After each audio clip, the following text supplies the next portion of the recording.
I'm actually going to start somewhere a little bit differently than I expected, because I just saw on Twitter a little announcement. I see you're interviewing Ron DeSantis, is that right, on Twitter Spaces? Yes, I will be interviewing Ron DeSantis, and he has quite an announcement to make. And you've been tweeting some Tim Scott stuff in the last few days. Yeah. What should we be thinking about who you're backing? Yes, I mean, I'm not at this time planning to endorse any particular candidate, but I am interested in X/Twitter being somewhat of a public town square, and where more and more organizations host content and make announcements on Twitter. It's the only place on the internet to really get real-time, like down to the minute and second news. I look forward to the conversation. What I wanted to start with, you've just flown in, I think in the last 20 minutes. You live a pretty hectic lifestyle. What is a day in the life of Elon Musk? What does that look like? Well, my days are very long and complicated, as you might imagine. Yeah. And there's a great deal of context switching. So there's a meme I like called relating to Doom, where it's like, fear is not the mind killer, context switching is. So switching context is quite painful, but I do generally try to divide companies so it's predominantly one company on one day. So today is a Tesla day, for example. Although I might end up at Twitter late tonight, and then tomorrow would be partly a Tesla day as well. So the time management is extremely difficult. You're running 3 very big companies. You have very big stakes and ownership control of 2 of those at least. What is your succession plan if you suddenly can't execute what you're doing? Succession is one of the toughest age-old problems. There is no obvious solution. I mean, there are particular individuals identified as that I've told the board, look, if something happens to me unexpectedly, this is my recommendation for taking over. But it sounds like it's something that you need to get planning of who those people are going to be, because as you've said, when you look at SpaceX, you look at Tesla, you look at Twitter, these matter to society a lot. Yeah. And having the right people to take those votes on the future of where they go and where money gets spent is fairly important. Yes, absolutely. Now, the goals of the companies, the achievement of those goals varies considerably in difficulty. The original goal of Tesla was to accelerate the advent of sustainable energy, which actually I think we've done that to a significant degree, and it's kind of auto industry CEOs to often acknowledge Tesla's role in accelerating electric vehicles, so that I feel has a lot of momentum.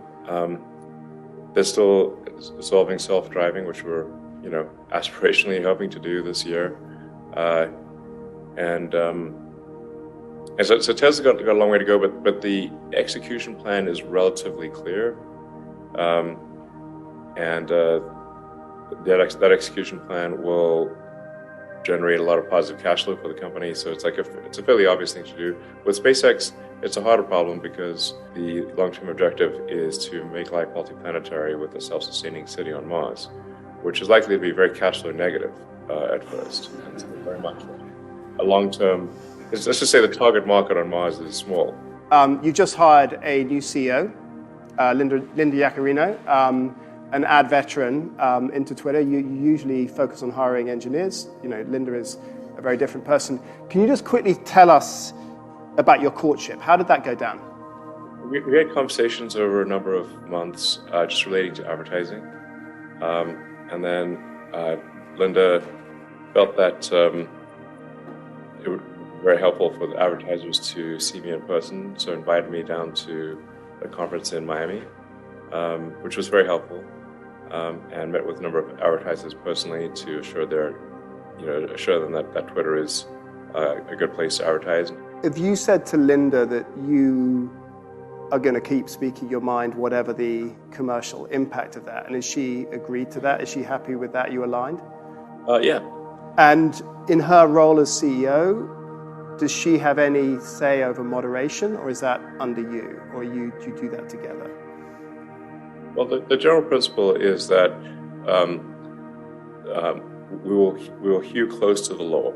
So for any given country, we will try to adhere as closely to the law as possible.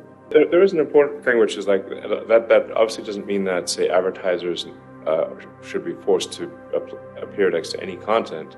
So we've also developed adjacency controls that ensure that if what you're advertising is, like Disney, for example, is a big advertiser. If Disney is advertising a children's movie, they want the content nearby to be sort of family friendly.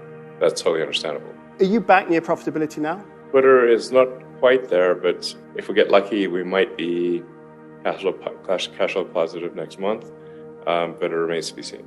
You've created a new AI company yourself. Obviously, there's a huge amount of energy and activity in this space, or at least it's been talked about. I mean, what do you want to do yourself in this space beyond Tesla, and what is that new thing? Well, I think there should be a significant third horse in the race here. We've got OpenAI and Microsoft, Google DeepMind, and probably there should be a third horse in the race.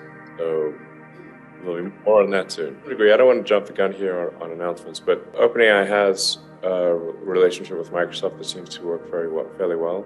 So it's possible that XAI and Twitter and Tesla would have something similar.